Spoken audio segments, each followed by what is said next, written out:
and welcome back to another week of What's for Dinner. I'm really excited about these meals because they're all pretty budget friendly, but they're still super delicious.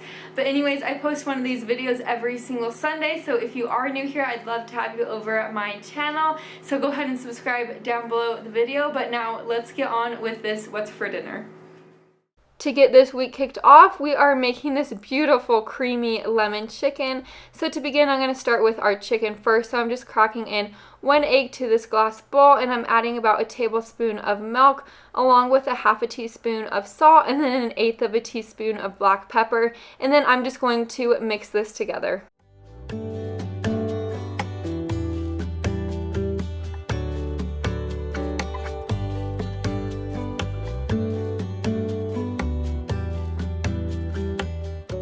Over to a separate glass bowl, I just measured out about a cup of panko breadcrumbs.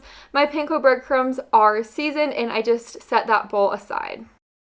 To start assembling the chicken, this is just 1 large chicken breast sliced thinly in half. I coated it in the egg wash, and then I moved it over to the panko breadcrumbs, and then I set it aside in a separate plate.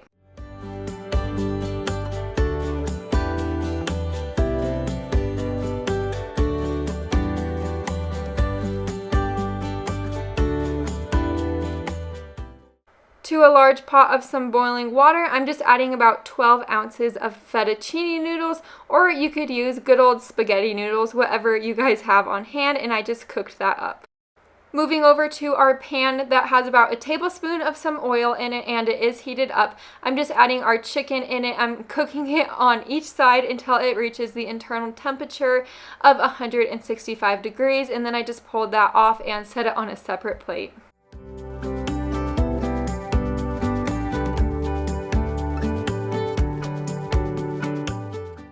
To start on our lemon cream sauce, I have 2 tablespoons of butter I melted down, and now I'm adding about 4 cloves of garlic, and I'm just pressing that in there. And then I'm going to be adding about 1/4 a teaspoon of some onion powder, and then I'm just going to stir this all together.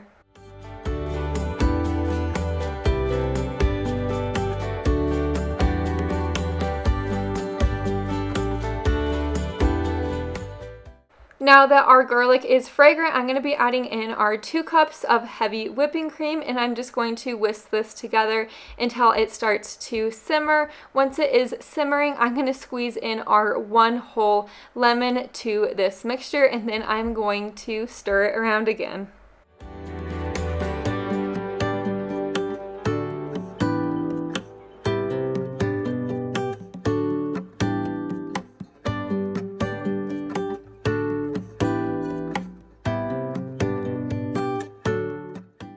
Now that our sauce has begun to thicken up, I'm going to be adding in our 1/3 cup of some Parmesan cheese, and then I'm going to whisk this together and let that cheese melt down.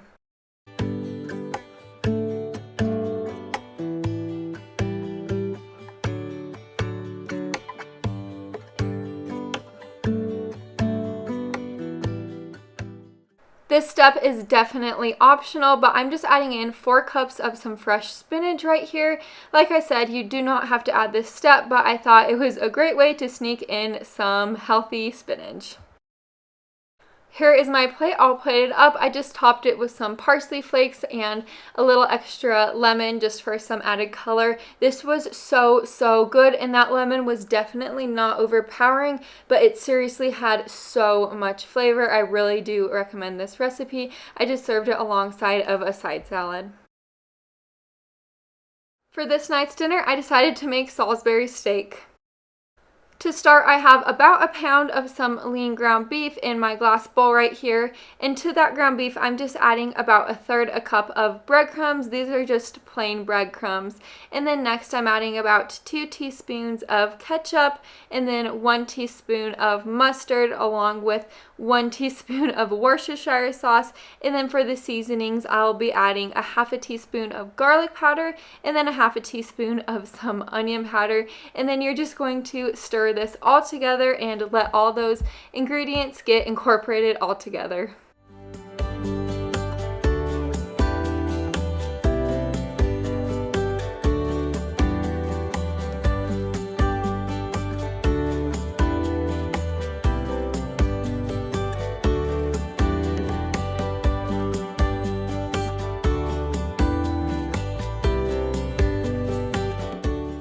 Now that we are through mixing everything together, I'm just going to start making these into patties. This made about 3 different patties for my family, but depending on your guys' family size, just make them smaller or larger, whatever you guys need.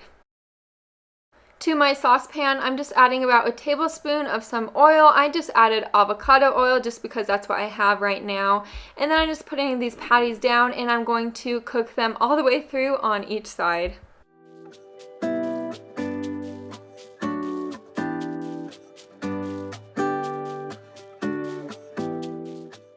Now that we have those burgers on the stove, we're going to start on our gravy. I did have this gravy recipe, so if you do go to make this, you could double this gravy recipe if you have a larger family. We just did not need the extra gravy, so I just added in 1 cup of hot water followed by 1 packet of brown gravy mix, and then I'll be adding in about ½ teaspoon of ketchup followed by a ¼ teaspoon of some Worcestershire sauce, and then I'm going to whisk this all together.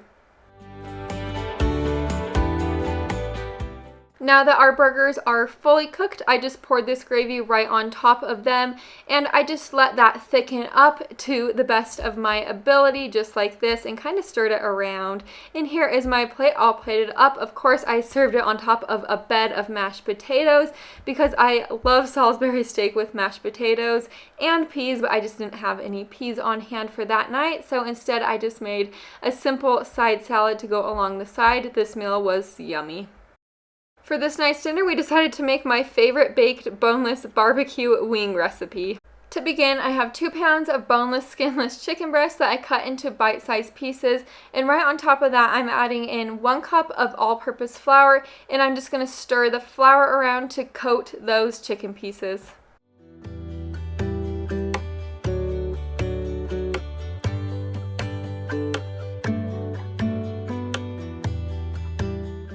Now that we are through with that step, I'm just pouring in about 5 cups of cornflakes to this separate bowl, and then I'm just mashing them up. The way I'm mashing them up is with my potato masher, and then to season this up, I'm just seasoning it with a ½ teaspoon of garlic powder, a ½ teaspoon of pepper, a ½ teaspoon of salt, a 1/4 teaspoon of some smoked paprika, and then I'm just going to mix this up.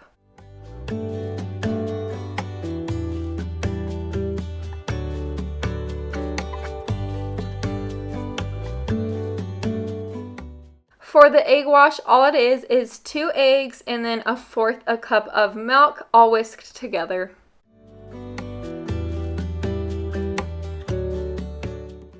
This part gets a little bit messy, but trust me, it's worth it. So I just dipped that flour mixture into the egg wash, and then from there I just sprinkled it in the cornflakes and then put it on this parchment paper lined cookie sheet, and then I did it over and over again.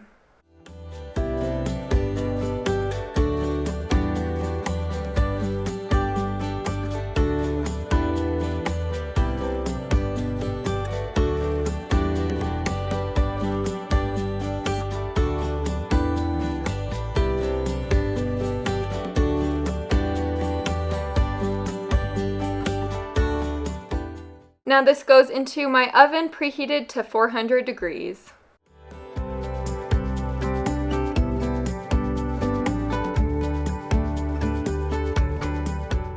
For one of the sides, I decided to go super simple. I just had some of these leftover tater tots in my freezer that I had to use up. So on my parchment lined casserole dish, I poured these out and then I stuck them in the oven to bake alongside of the boneless wings. In my opinion, this is what kicks these boneless wings up a notch. So we're going to make kind of like a honey barbecue sauce. So to this little pot I have on my stove right here, I'm adding 3/4 cup of barbecue sauce. I just use the Great Value. And then next I'm adding in about a 1/4 cup of ketchup, followed by a 1/4 cup of honey. And then I just let this come up to a simmer on my stove, and I just whisked it until everything was nicely combined.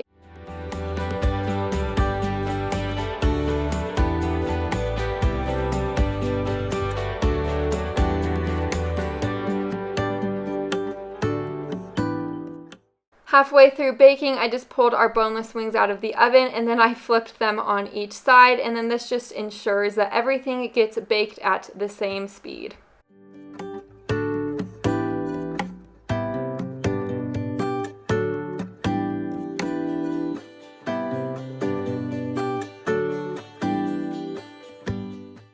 Here are our boneless wings all cooked through. They just look so crispy and delicious to me right now. So here is our homemade barbecue sauce. I'm just going to drizzle that right on top of our boneless wings. And then I kind of stirred everything to combine. You just want those boneless wings coated in that yummy barbecue sauce. I did want to let you guys know, if you are more of a buffalo wing person, you could definitely just make some buffalo sauce up and stir this in that buffalo sauce.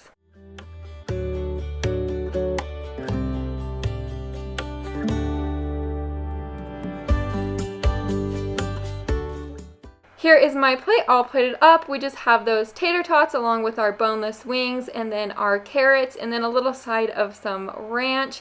This was so good, and I really do think this recipe will surprise you guys. It really did surprise me the first time I ever made it. It's yummy. For this night's dinner, we are making a super simple chicken pot pie recipe, and this one's actually brought to us by a subscriber. Her name is Michelle, and she is super sweet, so thank you, Michelle, for sending me this recipe. Now at this point, you're going to need 3 cups of some boneless, skinless, shredded chicken. The way I'm doing that is in my Instant Pot. I'm just seasoning it with a little bit of some salt and pepper. Michelle actually does it in the crock pot, but I totally forgot in the morning that I was going to make this recipe. So I was kind of doing this last minute. That is why I used my Instant Pot. So I just set this to simmering for about 20 minutes and I let it cook. Here is our cooked chicken. I'm just shredding it up to the best of my ability with these 2 forks. Now I just set that chicken aside and we're going to work on our pot pie filling. So to this little pot right here, I'm adding in my cream of mushroom soup. This is just 1 can. The original recipe calls for cream of chicken. I just didn't have any cream of chicken. And then I added in our chicken broth and then our frozen vegetables. And then I just let this come up to a simmer.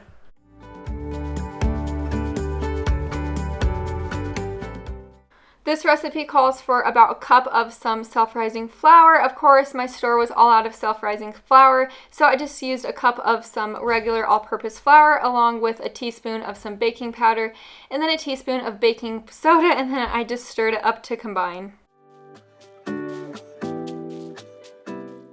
This recipe calls for 1 cup of buttermilk. Of course, I just simply didn't have any buttermilk at home at this point, so I just added in 1 cup of regular milk into this little bowl along with a lemon. So this is about 1.5 tablespoons of some lemon I'm squeezing in, and this is pretty much how to make homemade buttermilk. And then I let this set aside and sit for a little while. I will have the exact recipe and measurements on how to make buttermilk down below if you guys are wondering. Into our flour mixture, I'm just adding that bowl of buttermilk in along with about 1/4 cup of some melted butter, and then you're just going to stir this all together to combine.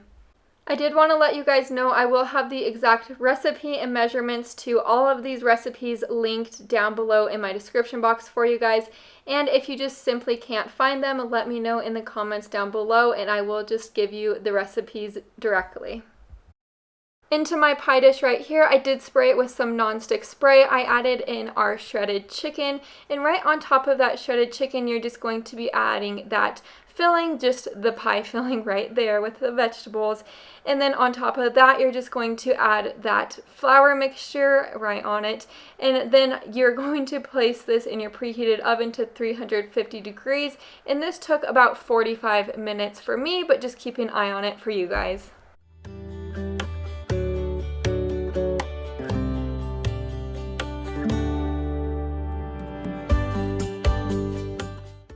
Here is our pot pie out of the oven, and to be completely honest with you guys, this is now one of my favorite pot pies I've ever had. This recipe is darn good.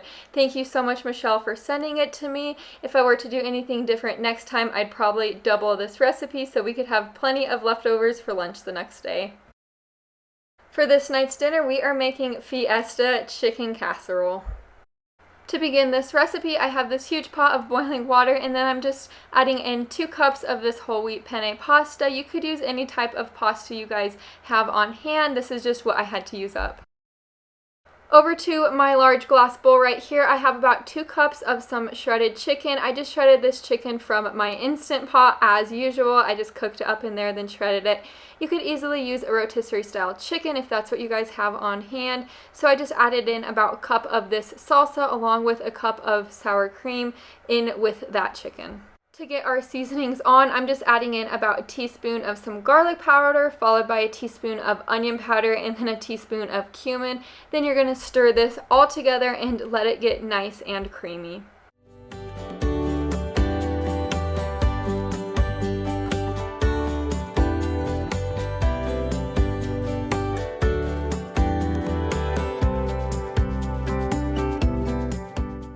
Now that that is all mixed together, you're going to be adding in your cup of shredded sharp cheddar cheese. Mix that around.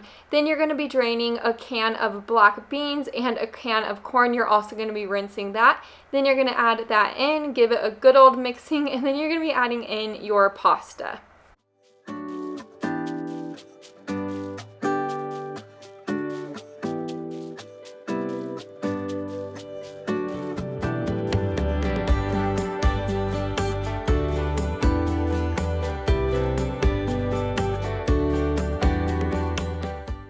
Now this goes in my 9x13 baking dish, and then of course I'm going to cover it with a little bit more shredded sharp cheddar cheese, and then on top of that you're just going to add some aluminum foil, and then you're going to bake this in the oven with that aluminum foil on, and then for the last 5 minutes you're going to take that foil off.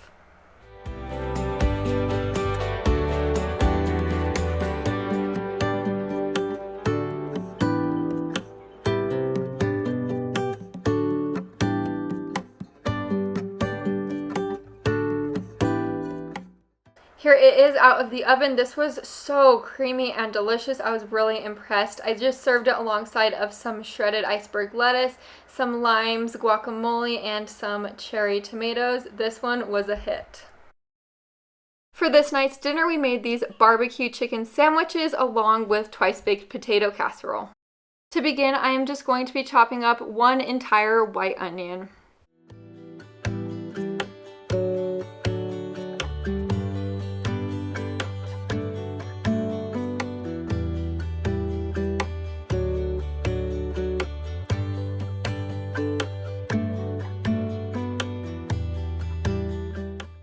Moving over to my crock pot, I'm just adding in 1 huge, large chicken breast. This is a frozen chicken breast that I added in.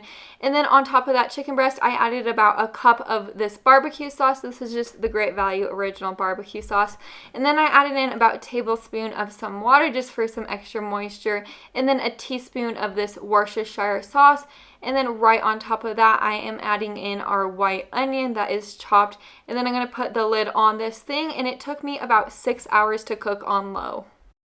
When the chicken was almost through cooking, I decided to start on our twice-baked potato casserole. So I have a bunch of these little yellow potatoes that I boiled up in my Instant Pot. I did steam them in there, and then I just cut them in half and peeled off the skins, and then I put them in this large mixing bowl.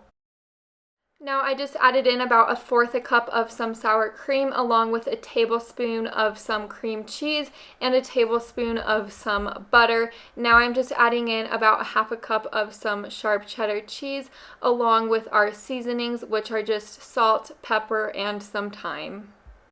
If you were to be using russet potatoes, you would have to add in some milk, about 1/4 cup to 1/2 cup of milk, just to thin this recipe out. Since I used yellow potatoes, I did not have to add any milk. It came out very creamy, just like this.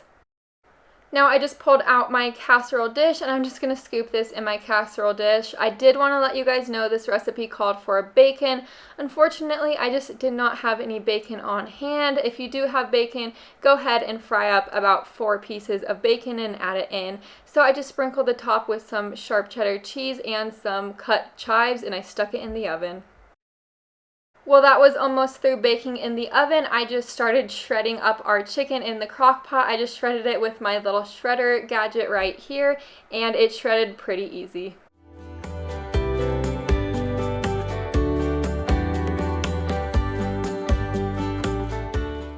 Here is our twice baked potato casserole all cooked through. This came out so delicious, as well as the barbecue chicken. I just served it on top of a hamburger bun. I also put a couple dill pickles on it just for some extra flavor, and then I just served it alongside of a side salad. This night was actually my husband's birthday, and my brother right here decided to surprise us with some Texas Roadhouse. It was so sweet of him. We love Texas Roadhouse in our family. We actually did have it last weekend, and I know that, but this was a surprise dinner, and it really was good. Birthday dinner for my husband, and my baby just had some pasta and some vegetables.